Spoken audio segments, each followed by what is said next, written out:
Childhood and growing up विषय में आज हम बाल विकास का नर्सरी व प्राथमिक अध्यापकों के लिए महत्व पढ़ेंगे कि जो बाल विकास है उसका जो नर्सरी के अध्यापक हैं या प्राथमिक अध्यापक हैं उनके लिए इसका क्या महत्व है, इसके लिए इन्हें क्यों पढ़ाया जाता है, इनके लिए प्रशिक्षण में बाल विकास क्यों आवश्यक कर दिया गया है। तो इसके बारे में हम जानेंगे। Importance of child development for pre primary and primary school teachers. शारीरिक, मानसिक, बौद्धिक तथा भावनात्मक परिपक्वता क्या कहलाती है? विकास कहलाती है। बाल विकास का यह अध्ययन अध्यापकों के लिए कई तरीकों से महत्वपूर्ण है। बच्चे के विकास की अवस्थाओं जैसे बाल्यावस्था, प्राथमिक बचपन, बालिका बचपन, किशोर अवस्था आदि के ज्ञान से अध्यापकों को न केवल उस आयु वर्ग के बच्चों की मानसिक क्षमताओं का ज्ञान होता है, अपितु अध्यापक वर्ग को बच्चे का पाठ्यक्रम निर्धारण करने में मदद मिलती है। यानी किस क्लास के बच्चे के लिए उसकी आयु कितनी है, उसके लिए किस तरीके का पाठ्यक्रम होना चाहिए, ना कि बीजगणित का सवाल एकदम से कक्षा 1 या 2 के बच्चे के लिए पढ़ा दिया जाए। यानी उनके लिए किस आयु वर्ग के बच्चों के लिए किस तरीके का पाठ्यक्रम हो, इस तरह का ज्ञान हो जाता है। तो बाल विकास का अध्ययन अध्यापकों की किस प्रकार मदद कर सकता है, अब हम उसके बारे में जान लेते हैं। बालक की शारीरिक क्षमताओं व मानसिक योग्यताओं का ज्ञान होना। Knowledge of physical abilities and mental capabilities of child. बाल विकास से अध्यापक को विभिन्न आयु वर्ग के बच्चों की शारीरिक क्षमताओं तथा मानसिक योग्यताओं का ज्ञान होता है। अध्यापक को इस बात का ज्ञान होता है कि सतत प्रयत्न करने पर भी, यानी कंटिन्यू प्रयास करने पर भी वह 2 मास के बच्चे को बोलना नहीं सिखा सकता। यानी 2 महीने के बच्चे के लिए बोलना नहीं सिखा सकता, ना ही वह 3 साल के बच्चे को बीजगणित सिखा सकता है। इसी प्रकार लाख कोशिश करने पर भी हम 4 महीने के बच्चे को चलना नहीं सिखा सकते, क्योंकि प्राकृतिक तौर पर इस आयु के बच्चे की शारीरिक क्षमता व मानसिक योग्यता इतनी विकसित नहीं होती कि वह यह सब कार्य कर सके। बाल विकास से अध्यापक विभिन्न आयु वर्ग के बच्चों की क्षमताओं को आंक लेते हैं, जिससे उन्हें अपने शिक्षण में मदद मिलती है। इसीलिए बाल विकास क्या है, बहुत ही जरूरी है। दूसरा है व्यक्तिगत भिन्नता के सिद्धांत का ज्ञान होना। Knowledge of the principle of individual difference. यानी बाल विकास तथा बाल मनोविज्ञान ने ये तो सिद्ध कर ही दिया है कि प्रत्येक 2 व्यक्ति या बच्चे शारीरिक, मानसिक तथा अन्य गुणों में एक समान नहीं होते। यानी कोई भी 2 व्यक्ति या कोई भी 2 बालक एक समान गुणों में नहीं हो सकते। इसीलिए प्रतिभाशाली, पिछड़े हुए बच्चे व सामान्य बच्चों का वर्गीकरण अलग अलग किया गया है। इससे अध्यापक को इस बात का ज्ञान हो जाता है कि प्रत्येक बच्चे को एक ढंग से एक ही विषय नहीं पढ़ाया जा सकता और ना ही प्रत्येक से एक ही प्रकार के परिणाम की अपेक्षा की जा सकती है। लेकिन अक्सर होता क्या है, सामान्य क्लासों में अध्यापक एक ही तरीके से पढ़ा रहा है। धीमे समझने, चाहे मंद गति से समझने वाला हो, चाहे तीव्र गति से समझने वाला हो, चाहे प्रतिभाशाली हो या पिछड़े हुए बच्चे हों, उन सभी के लिए क्या है, वो एक ही ढर्रे से पढ़ाता जा रहा है। इसीलिए बाल विकास बहुत जरूरी है।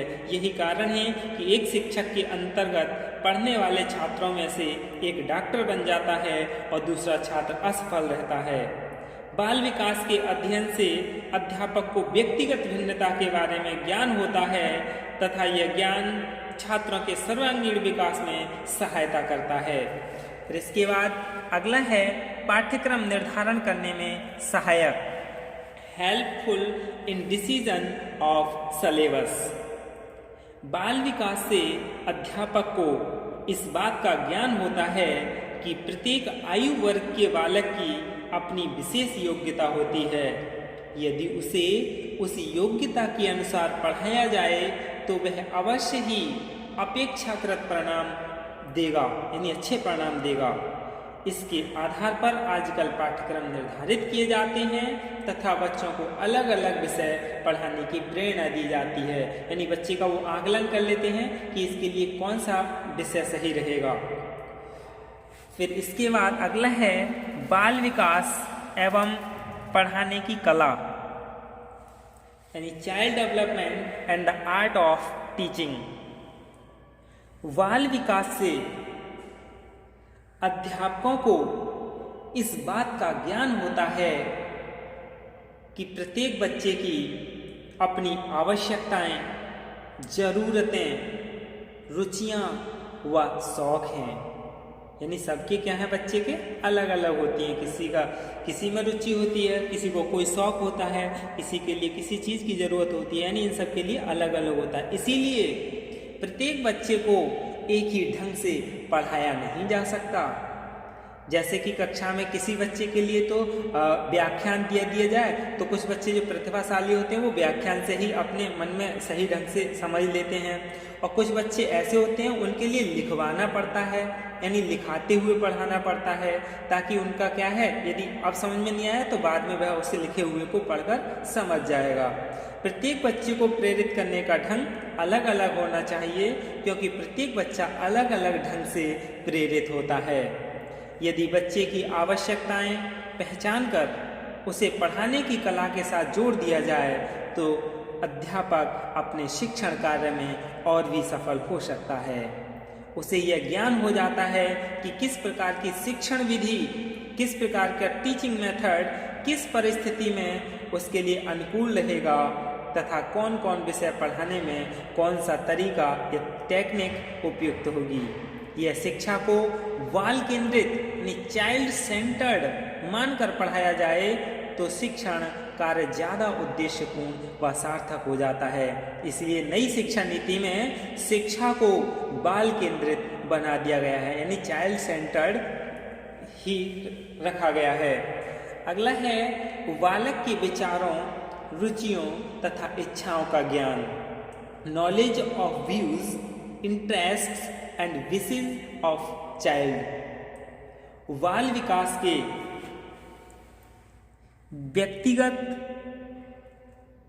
यानी बाल विकास के अध्ययन से अध्यापक को इस बात का ज्ञान होता है कि जिस आयु वर्ग के बच्चों को यह शिक्षण दे रहा है वह विकास की किस अवस्था से गुजर रहा है, किस आयु के बालकों के विचार, रुचियां और इच्छाएं क्या हैं, उन्हें किस प्रकार के शिक्षण, प्रेरणा व निर्देशन की जरूरत है। इससे अध्यापक बच्चों के व्यवहार को बड़ी आसानी से समझ जाता है। जब वह बच्चे के व्यवहार को समझ लेगा तो क्या होगा, अध्यापक छात्र संबंध मधुर होंगे और शिक्षण अधिगम भी उच्च कोटि का होगा। फिर है बच्चे की विशेष योग्यता को केंद्र बिंदु मानना, child's main ability as the centre point. बाल विकास से व्यक्तिगत भिन्नता के सिद्धांत के बारे में ज्ञान होता है। इससे प्रत्येक बच्चा दूसरे बच्चे से किसी न किसी बात में भिन्न होता है। इसी प्रकार प्रत्येक बच्चे में कोई ना कोई विशेष योग्यता जरूर होती है। यदि अध्यापक उस विशेष योग्यता को केंद्र बिंदु मानकर शिक्षण प्रणाली अपनाए तो वह विशेष योग्यता आगे चलकर बच्चे का भविष्य बनाने में मददगार सिद्ध हो सकती है। जैसे बच्चे की विशेष योग्यता यानी संगीत में है या खेल में है या उसकी इंजीनियरिंग लाइन में जाने की है या जिस चीज़ की उसमें कोई विशेष योग्यता है उसका केंद्र बिंदु मानकर ही शिक्षण कराया जाए। अगला है शिक्षण को बच्चे के परिपक्वता स्तर तक लाना, to bring teaching at the maturity level of child. अलग अलग आयु वर्ग के बच्चों का परिपक्वता स्तर अलग अलग होता है, यानी मैच्योरिटी सबकी अलग अलग होती है। इस ज्ञान से अध्यापक को अपने शिक्षण को बच्चे के परिपक्वता स्तर तक लाने में मदद मिलती है। हर आयु वर्ग के बच्चों का फिजिकली और मेंटली मैच्योरिटी लेवल का ज्ञान अध्यापक को अपना शिक्षण सुधारने, पाठ्यक्रम निर्धारित करने तथा बच्चों की योग्यताओं यानी नॉलेज को पहचानने में बहुत महत्वपूर्ण भूमिका मिलती है यानी होती है। फिर है अधिक अनुमान से बचाव, नो ओवर एस्टिमेशन। बाल विकास से अध्यापक को विभिन्न आयु वर्ग के बच्चों की मानसिक क्षमताओं का पता लग जाता है। इससे उन्हें इस बात का भी ज्ञान हो जाता है कि किसी विशेष आयु वर्ग के बच्चे कितना सीख सकते हैं, क्या सीख सकते हैं तथा कैसे सीख सकते हैं। इससे अध्यापक अधिक अनुमान से बच सकता है।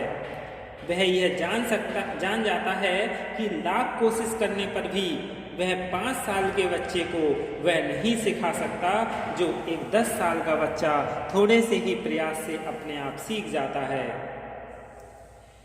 इससे यह कहा जा सकता है कि जन्म से लेकर मृत्यु तक प्रत्येक व्यक्ति में जो गुणात्मक व परिणात्मक परिवर्तन होते हैं उन्हीं का कुल योग क्या है? विकास है। बच्चे में होने वाले परिवर्तनों को बाल विकास कहा जाता है। यही क्या है?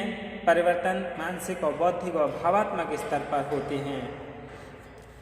शिक्षक को आत्मसंतुष्टि मिलती है, यानी शिक्षक स्वयं को बच्चे की परिपक्वता तक लाने में सफल हो जाते हैं बाल विकास की मदद से, जिससे शिक्षण विधि क्या है? अधिक रोचक, मनोरंजक व सरल हो जाती है तथा शिक्षक देश की भावी कर्मधाराओं को सही मार्गदर्शन व प्रशिक्षण देकर सही दिशा में मोड़ सकते हैं। इससे केवल शिक्षक को आत्मसंतुष्टि मिलती है, साथ ही साथ वे राष्ट्र की समृद्धि में समुचित योगदान दे सकते हैं। इसीलिए बाल विकास प्रत्येक शिक्षक के लिए बहुत ज़रूरी है, इसका ज्ञान होना बहुत ज़रूरी है ताकि वह अपने शिक्षण कार्य को सफल, रोचक और यानी प्रतिभाशाली बना सके।